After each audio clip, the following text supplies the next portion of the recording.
So hello friends, ये हमारा class 9 का मैथ्स का क्वेश्चन है रेशियो एंड प्रोपोर्शन का, पहली एक्सरसाइज का। देखो क्या दिया, express the following percentage as ratio in reduce form. मतलब परसेंटेज दिया हुआ है, उसको हम लोग को रिड्यूस फॉर्म में रेशियो में उसको कन्वर्ट करना है। जैसे यहाँ पर 75/100, इसका मतलब है 75% दिया है। क्या दिया है? 75%। अब जब भी परसेंटेज हटाओगे तो नीचे 100 आ जाएगा, तो वही यहाँ पर दिया है 75/100, मतलब वो 75% ही है।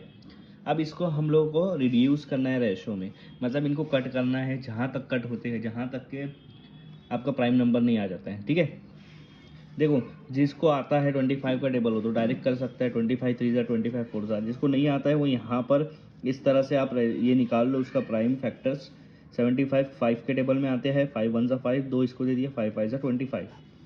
15 जो होता है वो 5 के टेबल में आता है, 5 3 जा 15 और 3 1 जा 3। तो ये उसके प्राइम फैक्टर हो गए 75 के। 5 मल्टीप्लाई बाय 5 मल्टीप्लाई बाय 3। अब 100 के ले लो। अब आपको पता है अगर 100 का इतना निकाल, 10 मल्टीप्लाई बाय 10 100 होता है, ये तो सबको पता होता है। ठीक है, इतना लिख दो। अब मुझे एक बात बताओ, 5 1 जा 5 2 जा 5 1 जा 5 2 जा, ऊपर 1 इंटू 1 इंटू 3, मतलब ऊपर क्या बचा है? सिर्फ 3 बचा है, क्योंकि मल्टीप्लाई होकर 3 ही आएगा। नीचे 2 इंटू 2 बचा है, 2 इंटू 2 कितना होता? 4। तो आपका आंसर आ गया 3/4। इसके बाद इसको आप डिवाइड नहीं कर सकते, तो ये आपका प्राइम फैक्टर्स आ गया, प्राइम नंबर आ गया। तो यहाँ तक के उसको आप रिड्यूस कर सकते हैं, ये उसका आंसर है। ठीक है, चलिए बढ़ते हैं सेकंड 44% पे, जिसको लिखा है 44/100। ठीक है, इसी को 44% भी बोलते हैं। 100 आ जाएगा तो परसेंट लग जाएगा। ठीक है, अब क्या करते हैं, 44 का हम लोग यहाँ पर फैक्टर्स देख लेंगे। 44 आखिरी में 4 है, मतलब 2 के टेबल में आएंगे। 2 2 जा 4, 2 2 जा 4, फिर 2 है तो मतलब 2 के टेबल में आएंगे। 2 1 जा 2, 2 1 जा 2। अब 11 किसी और टेबल में नहीं आता, क्योंकि ये प्राइम नंबर है, तो उस खुद के टेबल में आएंगे। तो उसका प्राइम फैक्टर्स यहाँ लिख लो, 2 2 11, 2 मल्टीप्लाई बाय 2 मल्टीप्लाई बाय 11। 44 का लिख दिए। फिर से वैसे ही करो, 100 को हम लिख सकते हैं 10 इंटू 10। ठीक है, अब क्या करोगे, 2 1 जा 2 5 जा 2 1 जा 2 5 जा, ऊपर बचा है सिर्फ 11 और नीचे बचा है 5 और 5, 5 मल्टीप्लाई बाय 5। तो 5 5 जा कितना होता है? 25 होता है। ये इसका रिड्यूस फॉर्म रेशियो में आ गया आंसर। 44/100 को रिड्यूस कर दिया हमने 11/25 में, ये इसका आंसर है। सो यहाँ पर देखो क्या दिया, express the following percentage as ratio in reduce form. Percentage को रेशियो में कन्वर्ट करना है। क्या दिया है परसेंटेज आपका? 6.25%। सबसे पहला काम आपको करना है, परसेंटेज को हटा देना है, परसेंटेज की साइन हटाना है। और परसेंटेज की साइन हटेंगी तो नीचे डिवाइड करना पड़ेगा आपको 100 से। ये हटाने के लिए नीचे 100 लाना ज़रूरी है। समझ में आया यहाँ तक? ठीक है, अब आप देखो आपके पास आ गया 6.25/100। पॉइंट दिया हुआ है, पॉइंट के बाद कितना डिजिट है? 1 2, 2 नंबर है पॉइंट के बाद। कितना है? 2 नंबर है। तो पॉइंट हटा देना है आपको, इसको ऐसा लिखना है 625। ये 100 इसको ऐसे एज इट इज़ लिखना है, ये वाला 100। हाँ, अब आपने पॉइंट हटाया था, पॉइंट के बाद कितना डिजिट था? 2 नंबर था, 2 डिजिट था, तो 1 के साथ 2 जीरो आएगा। अगर 3 डिजिट रहता पॉइंट के साथ, पॉइंट के बाद जैसे ऐसे रहता 2 5 1, तो यहाँ पर नीचे आता था, इसको हम लोग लिखते थे 6251। पॉइंट हटा देते थे, और पॉइंट के बाद 3 डिजिट है तो 3 जीरो लगा देते थे 1 के साथ, ऐसा। ठीक है, तो यहाँ भी पॉइंट के बाद 2 डिजिट आया है, वो हटा कर 2 जीरो नीचे लगा दिया है 1 के साथ, और ये 100 तो परसेंटेज का है। अब आपके पास आ रहा है 625/100 मल्टीप्लाई बाय 100।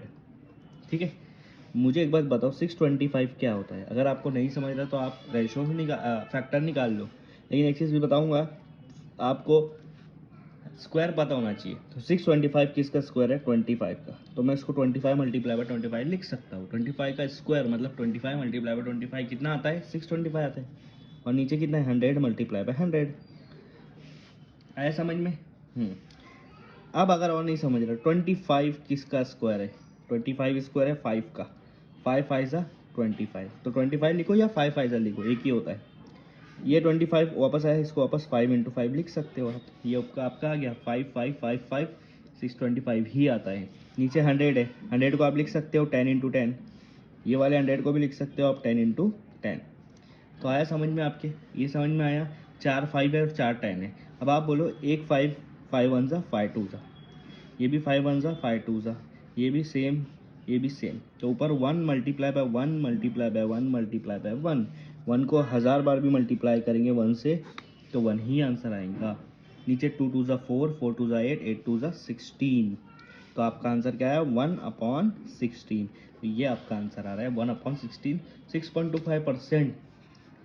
मतलब कितना आएगा 1/16। रेशियो में अगर निकालोगे तो 1/16 आएगा। आया समझ में? तो इस तरह से इसको आपको सॉल्व करना है।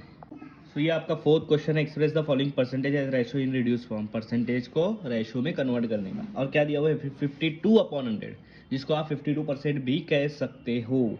तो 52/100 इस टू मतलब होता है डिवाइड अपॉन 100। ठीक है, आपको कुछ नहीं करना है, 52 का फैक्टर्स निकालना है। आखिरी में 2 है मतलब इवन नंबर है, वो 2 के टेबल में आएगा। 2 के टेबल में 5 आता है 2 पर, एक बचेगा। 2 2 ज़ा 4 होता है ना, एक बचेगा। यहाँ वो 1 2 12 हो गया, 2 6 ज़ा 12। फिर इवन नंबर है, फिर 2 से करो, 2 1 ज़ा 2, 2 3 ज़ा 6। अब मुझे बताओ 13 किसी और के टेबल में आता है क्या? नहीं आता है। तो 13 1 ज़ा 13। ये आ गया फैक्टर्स। ये आ गया फैक्टर्स किसके? 52 के। 2 मल्टीप्लाई बाय 2 मल्टीप्लाई बाय 13। अब आपको 100 का निकालना है। किसका निकालना है? 100 का। चाहे आप 100 को 10 इंटू 10 भी लिख सकते हो, या अभी मैं इस वाले में फैक्टर्स निकालना बता देता हूँ। 2 5 ज़ा 10, एक आगे 0। 2 5 ज़ा 10, एक आगे 0।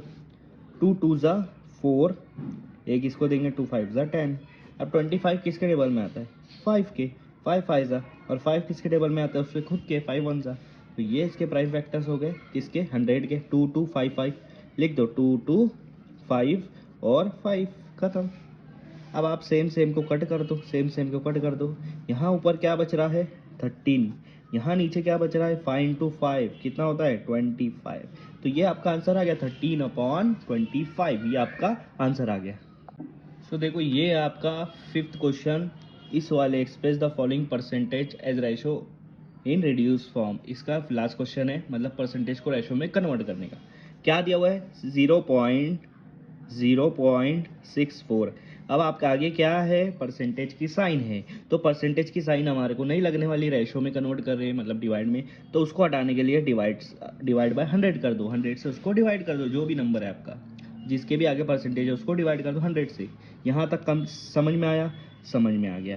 ठीक है, हाँ। ये वाला 100, अब देखो मैं डिवाइड लिख देता हूँ, ये वाला 100 पहले से लिख दिया। इतना समझा? हाँ। अब मैं बता रहा हूँ 0.64 पॉइंट के बाद कितने डिजिट आ रहे हैं? 2 डिजिट आ रहे हैं। यहाँ से पॉइंट हट जाएगा तो ये हो जाएगा 64। ये हो जाएगा 64। 064 भी लिख सकते हैं, 64 भी लिख सकते हैं, एक ही है। 01 का मतलब होता है 1, वही चीज़ है। तो पॉइंट के बाद कितने डिजिट है? 2 डिजिट है, 64। मैं 64 लिख देता हूँ, वो आसान रहेगा आपको। तो 2 डिजिट है, इसीलिए मैं नीचे क्या करूँगा? 1 के बाद 2 0 लगा दूंगा। क्यों लगाया? क्योंकि मुझे पॉइंट हटाना था। समझ में आ रहा है? यहाँ पर इंसाफ चलता है मैथ्स में। देखो पॉइंट हटाया आपने, पॉइंट हटाया तो कुछ तो यहाँ पर बढ़ना चाहिए, वो ये बढ़ गया 100। समझ में आया? हाँ। अब आपके पास है 64/100 इंटू 100। अब मैं आपको बताता हूँ 64 किसका स्क्वायर है? 8 का स्क्वायर है, तो 8 इंटू 8 लिख सकते हैं ना। 8 इंटू 8 क्या लिख सकते हैं हम लोग? 64।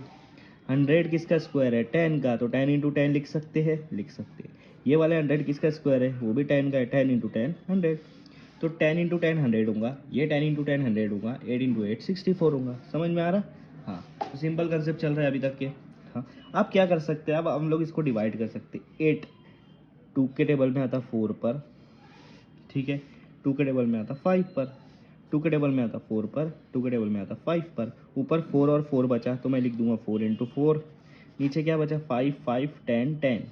नीचे बचा 5 5 10 और 10, खत्म। फिर से इसको कट करेंगे। 2 के टेबल में आता 2 2 ज़ा, 2 के टेबल 2 के टेबल में आता 2 5 ज़ा, 2 के टेबल में आता 2 2 ज़ा, 2 के टेबल में आता 2 5 ज़ा। अब ऊपर क्या बच रहा है? एक 2 और एक 2, तो क्या होगा? 2 इंटू 2। नीचे क्या बच रहा है? 5 इंटू 5 इंटू 5 इंटू 5। ठीक है, और आप डिवाइड नहीं कर सकते। अब आपका डिवाइड करने का काम खत्म हो गया, तो आप जैसा का वैसा लिखो, 5 इंटू 5 इंटू 5 इंटू 5। ठीक है, और डिवाइड नहीं कर सकते तो मल्टीप्लाई कर दो। 2 2 ज़ा 4, ये हो गया। 5 5 ज़ा 25 मल्टीप्लाई 5 5 ज़ा 25 हो गया। हाँ, लेकिन ये दोनों को भी मल्टीप्लाई करना पड़ेगा, हमको एक ही नंबर चाहिए। ऊपर तो आ गया 4, नीचे 25 इंटू 25। 25 का स्क्वायर क्या होता है? अभी बताया था, 625। क्या होता है? 625। तो ये आपका आंसर आ गया 4/625। किसका आंसर है? 0.64 परसेंटेज का आंसर है रेशियो में। आया समझ में? इस तरह से क्वेश्चन को सॉल्व करना है।